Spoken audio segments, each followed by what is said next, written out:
Halo teman-teman semua, welcome back to Ella7 Channel. Di video yang kali ini saya mau bahas ke teman-teman sekalian mengenai apa saja yang bisa dilakukan dan apa saja yang tidak bisa dilakukan oleh Switch CV teman-teman sekalian. Or at least setidaknya per video ini dibuat belum bisa dilakukan di Switch CV teman-teman ya.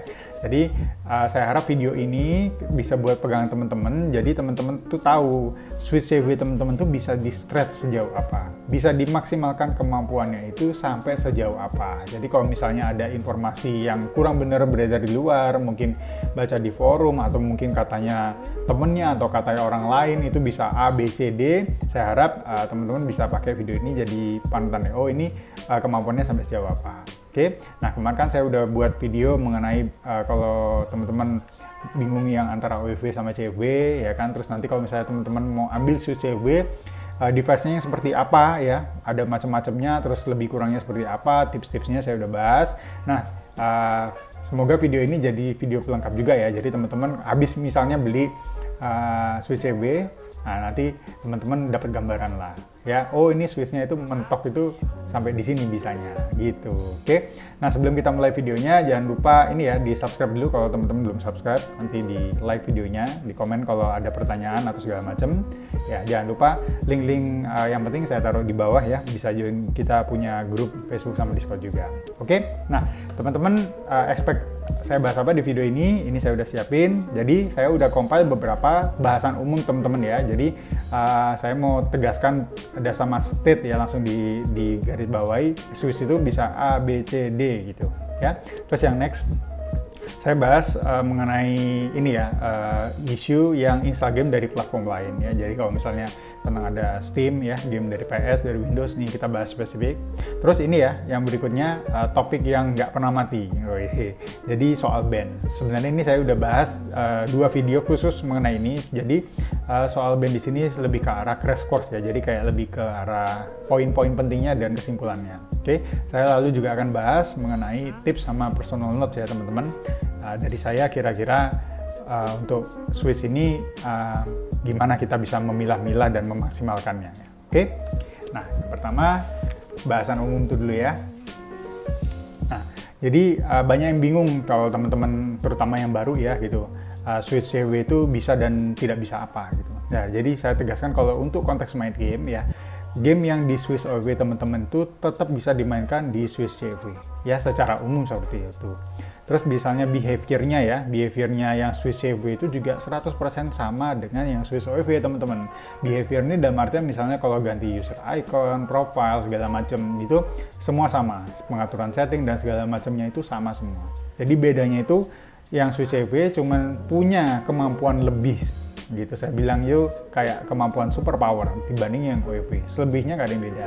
Nah, saya bilang di sini tadi yang soal game itu dengan beberapa limitasi itu apa? Nah, jadi beberapa limitasi itu yaitu game online teman-teman ya. Jadi kalau misalnya game online biasanya terutama game mabar ya, yang MOBA itu tidak bisa join ke server officialnya ya teman-teman. Jadi kayak misalnya teman-teman masuk room ya, biasanya kan pasti ada server gitu yang untuk ketemu sama pemain lain. Nah, kalau misalnya di yang CFW, teman-teman tidak bisa join ke server ini ya. Jadi servernya itu nggak bisa sama dengan server yang Switch OEV teman-teman. Jadi nggak bisa itu. Jadi banyak yang salah kaprah juga nih.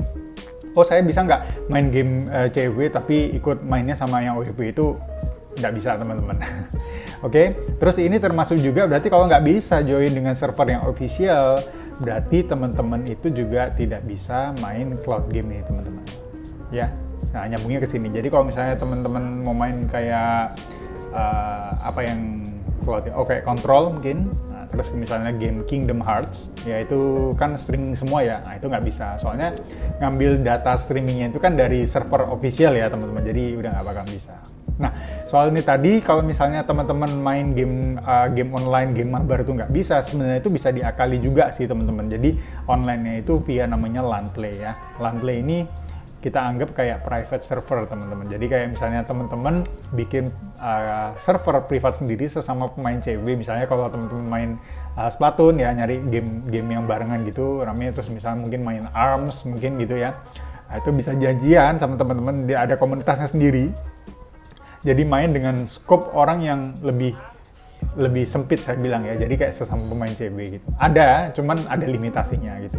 Nah ini info sedikit aja, kalau LAN play ini teman-teman harus punya laptop atau PC ya. Jadi PC ini yang nanti yang connect sama servernya, terus switchnya ini nanti akan mirror, ikut seolah-olah switchnya ini terkoneksi dengan server gitu teman-teman. Padahal servernya ini ya dari PC itu tadi. Oke, terus ini udah soal game ya. Jadi game yang OFW sama CB itu sama aja, cuman teman-teman nggak bisa ikut join server official, termasuk sama game yang streaming ya, yang cloud, itu nggak bisa. Oke, terus bahasan berikutnya, saya banyak ditanya nih, Bang bisa install nggak Android dan segala macam gitu. Bisa ya, tapi ini ya, kalau misalnya kayak Android, terus Laka, terus dulu sih Ubuntu ya teman-teman, kalau misalnya ada yang pakai Linux itu cuma bisa diinstalkan di V1 yang unpatched teman-teman, atau soft mode. Ya, jadi ini beda apa ya, let's say kita bilangnya ada beda hardware yang bikin Android sama Laka ini terutama ya cuman bisa dimungkinkan main di yang soft mode gitu. Jadi per video ini dibuat, sayang sekali teman-teman kalau user hard mode seperti saya ya misalnya, itu nggak bisa mencicipi Android. Nah gitu, kalau misalnya teman-teman mau iseng atau apa gitu. Tapi saya pribadi sih jarang pakai ya, jadi sebenarnya tidak terlalu ngefek sama saya. Cuman mungkin teman-teman selalu ada yang pakai ya kalau ini. Nah kalau misalnya teman-teman harus sekali pakai yang Android ini terutama, nggak ada pilihan selain pakai yang V1 unpatched ya, atau yang soft mode, tuh pakai jig teman-teman. Nah dulu soal yang khusus Ubuntu ini teman-teman nggak bisa pakai juga kalau di hard mode. Nah ini ada development baru, kalau yang user hard mode ya, terutama kayak V2, ini saya tulisnya V2 tapi V2 Lite OLED ini bisa diinstalkan Ubuntu teman-teman gitu ya. Sudah ada development baru, jadi mungkin kedepannya ada perubahan baru, mungkin Android bisa diinstal di yang hard mode, who knows ya teman-teman. Tapi per video ini dibuat, sepengetahuan saya, sejauh riset saya gitu, cuman bisa Ubuntu aja gitu. Tapi teman-teman jangan tanya saya dulu ya, saya juga nggak pakai ini gitu. Tapi ini bisa diinstalin gitu ya, ada caranya. Ini saya rasa ini, terus kita lanjut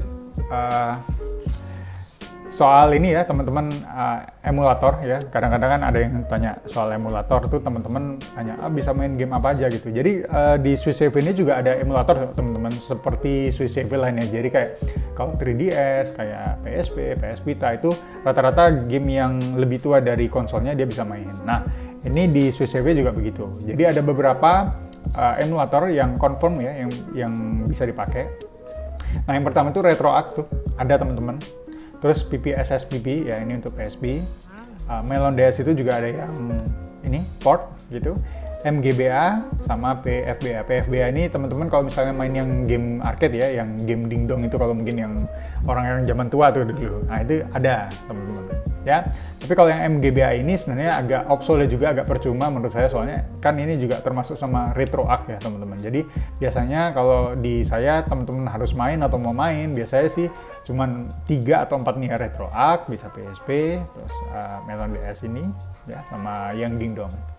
Nah, cuman saya bilang emulatornya ini ada, belum tentu bisa dimainkan semua teman-teman. Nah ini saya bilang, jadi bisa memainkan, comfort tuh maksudnya cukup nyaman ya, itu sampai kira-kira kelas-kelas game PS1 dan beberapa PSP games ya. Jadi game PS1 sama PSP kira-kira batasan sampai situ teman-teman ya.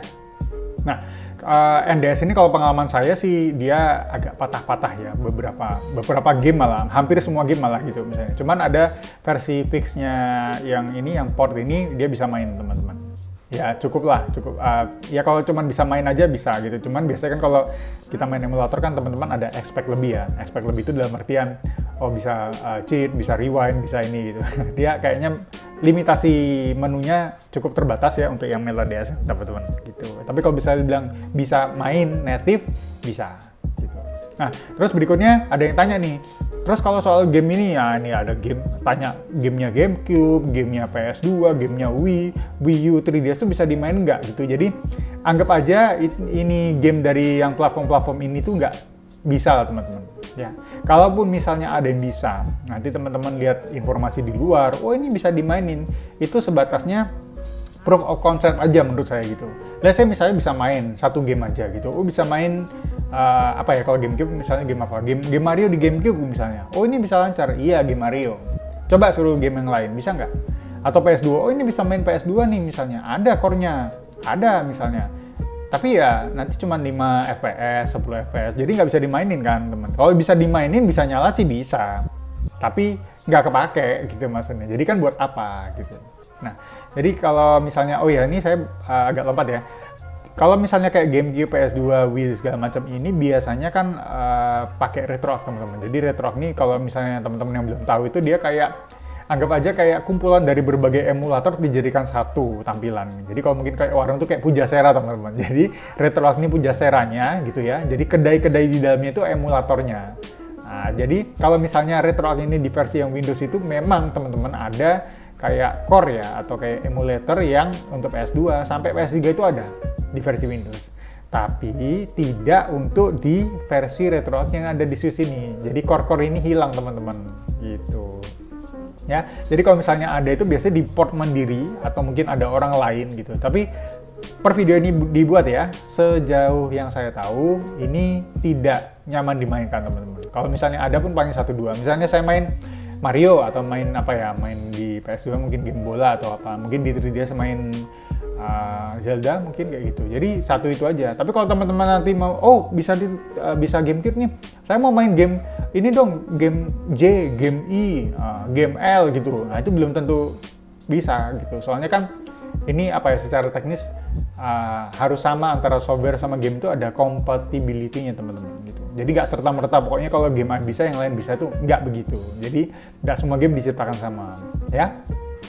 Nah terus ini saya juga ada pertanyaan ini kayak, jadi ada layarnya light, layarnya V1 atau yang jadul-jadul yang pakai teknologi LCD bisa diganti jadi OLED. Ini suka ada pertanyaan gitu juga teman-teman. Jadi saya tekankan itu nggak benar ya teman-teman gitu. Kalau misalnya saturasi ya gitu. Jadi yang dilakukan teman-teman kalau misalnya ada informasi yang kayak, oh ini layarnya gimana jadi OLED, apa spare partnya diganti ya, udah ada ini ya OEM baru yang bikin layar pakai OLED, nggak ada teman-teman ya. Nggak ada teman-teman. Yang ada itu cuman ada namanya itu semacam software atau kita bilangnya sys modul ya. Jadi dia lebih ke arah plugin-nya CFW Atmosphere, itu namanya Vizao atau saya nggak tahu ini baca gimana, Vizao gitu mungkin ya gitu. Jadi sys modul ini dia intinya kayak teman-teman itu dikasih opsi bisa ngatur kecerahan layar itu kayak misalnya teman-teman ngatur kecerahan di TV. Nah, di TV itu kan misalnya ada kontras, ada brightness, ada apa hue ya, saturation, terus apa lagi yang kayak itu sharpness dan segala macam itu. Jadi sys modul ini itu bikin kayak gitu. Jadi mungkin lebih tepatnya itu kayak dikasih overlay di atasnya teman-temannya gitu. Jadi bukan modif nanti layarnya diganti hardware-nya gitu, enggak. Jadi cuma dikasih overlay aja di atasnya. Nah, overlay ini teman-teman memang harus di-enable sama Atmosphere. Dan kalau misalnya saya nangkepnya sih, kalau misalnya ada yang bilang kayak layarnya LCD ini bisa jadi OLED, biasanya itu main di saturasi. Nah, jadi kalau misalnya layarnya AMOLED, OLED itu kan rata-rata kan warnanya lebih gonjreng ya, apa ya, lebih nampol mungkin ya gitu. Nah, biasanya itu mainnya di saturasi. Ya kalau pakai aplikasi ini, saturasinya itu dinaikkan teman-teman. Nah, gitu. Jadi sebenarnya gunanya ini tidak hanya bikin layar LCD itu saturasinya naik gitu. Tapi kalau saya pribadi pakai itu kalau misalnya main malam ini, teman-teman. Jadi dia bisa kayak apa ya, kayak suhu warnanya itu bisa diganti. Jadi kalau misalnya teman-teman main ke tempat gelap gitu ya, kan dia ada bisa bikin layarnya jadi warna merah ya, dengan harapan tidak terlalu nusuk di mata. Nah, ini sebenarnya guna utamanya itu di situ teman-teman. Jadi Vizao ini bikin layarnya itu bisa apa ya, tidak terlalu kontras, jadi tidak terlalu sakit di mata. Itu termasuk kan pengaturan saturasi di dalamnya. Itu cuman penggunaannya memang bisa dibikin seolah-olah layarnya itu gonjrengnya segonjreng OLED. Tapi nggak akan sama lah teman-teman gitu.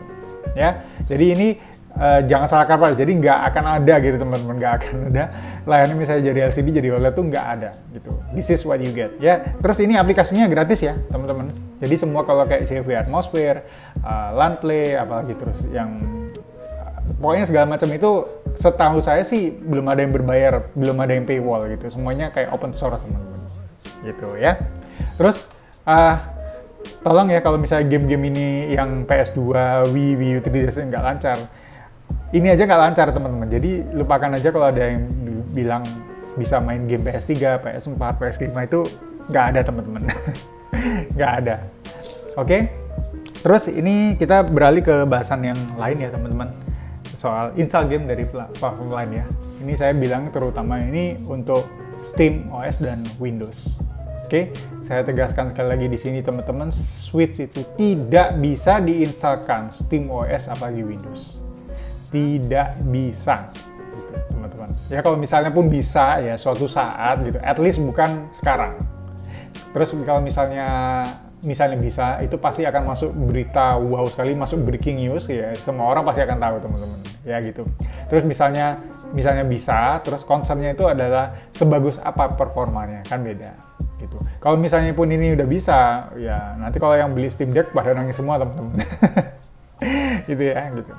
Terus kalau misalnya ada bang, ada kontennya, saya pernah lihat di internet segala macam. Setahu saya, sejauh yang saya tahu, ada workaround-nya. Jadi kita pakai namanya remote play, teman-teman.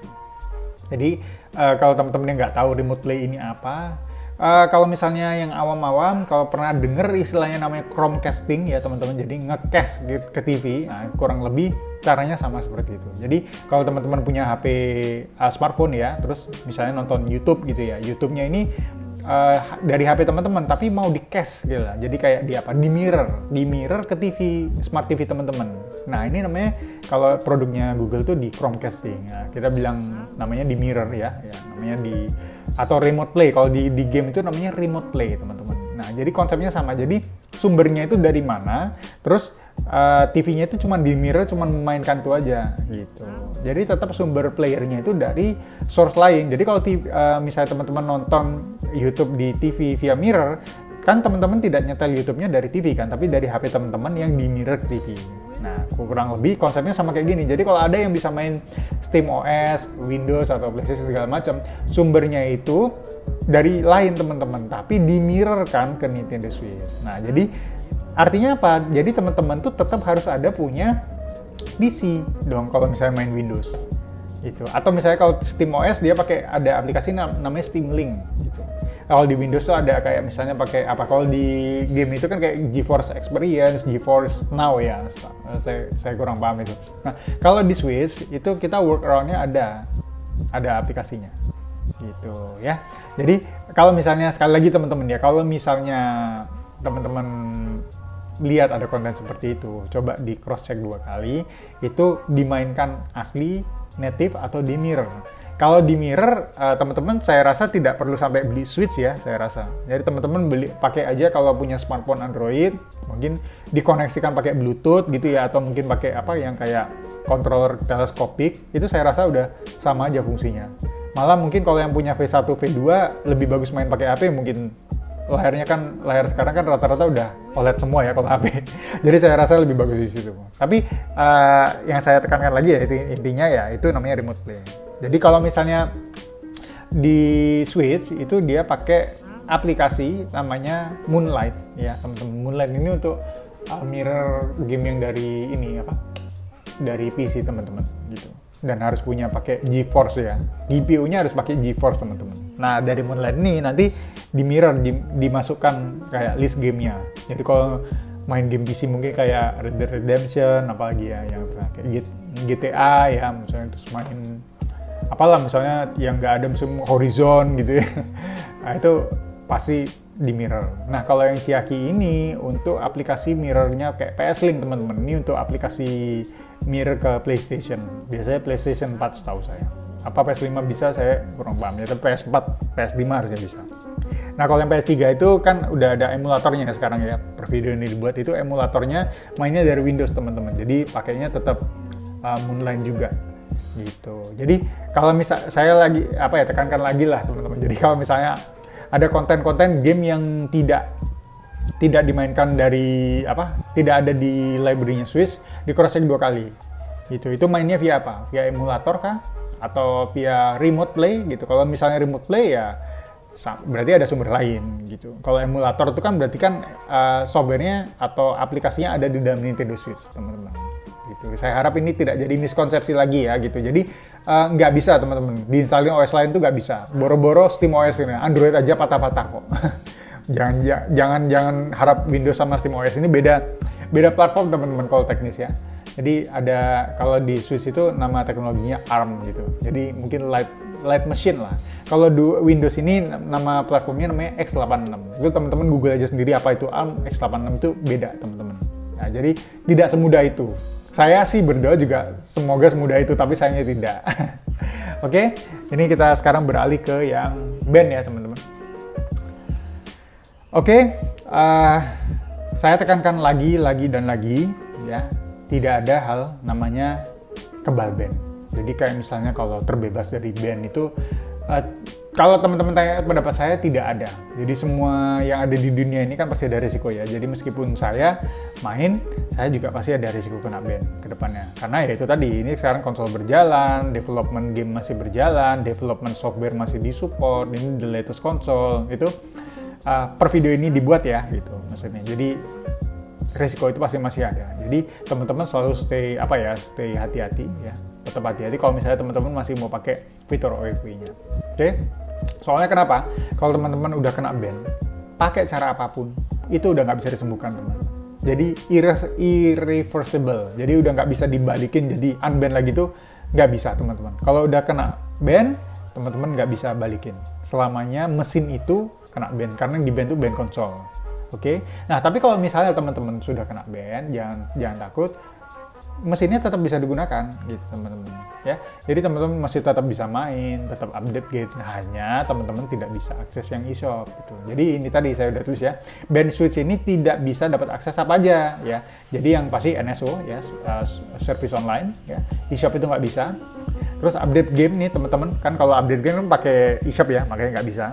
Nah, terus ini tadi yang untuk online game juga, kalau game-game mabar yang official teman-teman udah pasti nggak bisa, terkunci. Soalnya pasti kan itu kan server official ya, itu nggak bisa. Nah, tapi ya ini tadi, teman-teman kalau misalnya mau butuh spesifik bisa lihat video saya ya yang lain. Tapi saya simpulkan di sini, yang bisa bikin band tuh rata-rata yang pasti 4 teman-teman. Jadi teman-teman pakai game yang tidak dari eShop asli ya. Terus teman-teman install namanya NSP Forwarder teman-teman ya, NSP Forwarder. Jadi kalau misalnya ada kayak aplikasi homebrew yang tidak dari eShop ya, terus tiba-tiba nongol di home screen kayak tinfoil gitu, atau teman-teman bikin sendiri, itu pasti kena. Soalnya jatuhnya hitungannya dianggap seperti game yang tidak dari eShop. Nah, itu dianggap nggak bersih gitu. Terus teman-teman mengganti gambar user profile nih, terus misalnya ganti gambar adiknya atau apa segala macam. Waktu online nggak bisa. Terus teman-teman juga akan kena kalau misalnya teman-teman ketahuan cheating online ya. Mungkin game-game yang kayak Monster Hunter, kayak Pokemon, mungkin yang game mabar, tiba-tiba sekali pukul mati gitu. Jadi itu tinggal tunggu waktu teman-teman. Nah, terus terhindar dari ban itu gimana ya? Saya udah bahas juga, tapi sikatnya teman-teman pakai namanya serial blanking. Jadi kalau misalnya teman-teman buka user serial number tiba-tiba jadi XAW 00000, itu namanya serial blanking. Terus DNS MITM ya, teman-teman berusaha ngeblok sending data dan telemetri ke servernya Nintendo. Nah, terus on top of pakai dua ini, teman-teman pakai emunan. Jadi teman-teman memisahkan OFW-nya dengan CEW-nya ya. Saya udah bahas ini di video yang lain. Terus kalau sekalian bagus ya, mainnya sering-sering pakai airplane mode gitu teman-teman. Ya ini harusnya risk-nya itu sudah paling yang ditekan lah gitu minimal.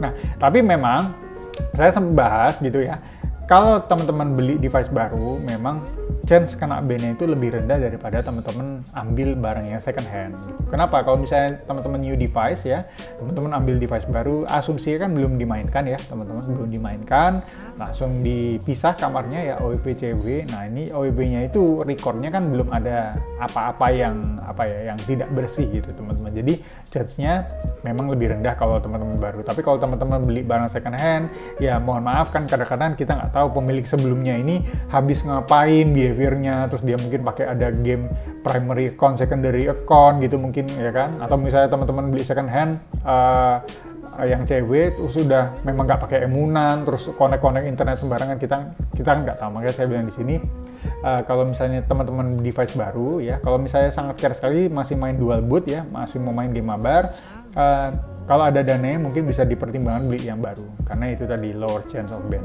Oke?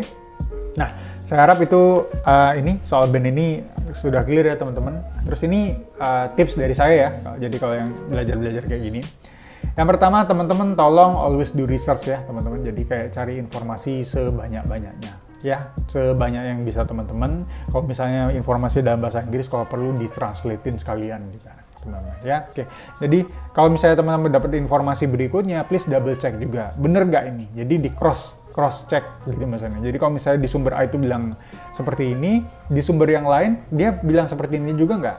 Di forum C bilangnya hal seperti ini, nanti di forum D ngomongnya sama nggak gitu. Jadi kurang lebih kalau di cross check, makin banyak sumber atau pihak yang ngomong, berarti kan itu faktanya kan makin betul ya. Nah, terus untuk soal update file ini saya sebenarnya bahas di video lain ya. Tapi kalau teman-teman kayak download file, terus copy backup data segala macam, selalu bikin backup teman-teman. Terutama yang mohon maaf mungkin masih belajar, masih newbie, masih baru ya. Dikit-dikit apa-apa kalau ada storage-nya di backup aja. Ya, backup isi SD card, backup software yang kemarin dipakai. Nah, ini tips saya pribadi ya. Jadi kalau saya download misalnya ada versi Atmosphere baru, misalnya let's say Atmosphere 20. Sebelumnya saya pakai Atmosphere 19. Saya akan simpan Atmosphere 19-nya. Sampai Atmosphere 20-nya ini saya tahu proven itu stabil. Nah, jadi kalau misalnya kenapa-kenapa, saya bisa balik satu versi sebelumnya. Gitu ya. Terus yang berikutnya ini untuk spesifik untuk ranah Swiss ini ya, yang cewek atau teman-teman lain ya, misalnya ini. Hati-hati kalau clickbait lah teman-teman. Ya, kita udah tahu lah kalau clickbait ya, gitu gimana. Pasti kan ada orang mau kalau clickbait ini kan asosiasinya lebih ke arah exposure, ya kan, lebih ke arah keuntungan benefit pribadi ya. Saya pun juga misalnya kalau nulis judul kan juga kita kan gimana caranya supaya bikin orang menarik lah. Itu saya rasa udah lumrah, udah umum di mana-mana seperti itu. Cuman hati-hati aja kalau misalnya judulnya bilang apakah isinya kontennya seperti itu gitu ya. Terus ini masih berkaitan yang tentang game dari platform lain tadi. Jadi kalau teman-teman dengar atau bilang, oh ini saya bisa main ini gitu ya. Main itu tolong dibedakan pengertiannya dengan diinstalkan ya gitu. Jadi kalau teman-teman bisa dapat informasi dibilang, oh ini misalnya game Horizon itu bisa dimainin di Switch loh. Wih, kan kita langsung oh ini kepalanya berarti bisa diinstalin nih gitu. Nah ini tolong double check lagi dimainin itu gimana ya, apa diinstalkan. Kalau misalnya teman-teman main aja remote play juga hitungannya main itu teman-teman. Jadi maksud saya itu yaitu tadi ekspektasi jangan ketinggian dulu, dicek dulu ya, do research, double check on facts. Misalnya teman-teman tuh ekspektasinya kalau misalnya install game Horizon gitu, oh itu install bisa di Switch itu. Nah itu installnya gimana? Apa developernya yang sudah ngembangin ke Switch? Apa ada seseorang yang porting ke Switch? Atau mainnya pakai emulator? Atau mungkin dia pakai mirror dari PC atau dari Steam gitu. Nah ini gimana? Jadi jangan sampai, ya saya takutnya itu sudah terlanjur beli ya kan. Soalnya nggak sekali dua kali, udah terlanjur beli maunya game A, B, C, E rupanya tidak sesuai ekspektasi, kan sayang. Kalau misalnya kecewa kan kasarnya kan udah terlambat gitu misalnya.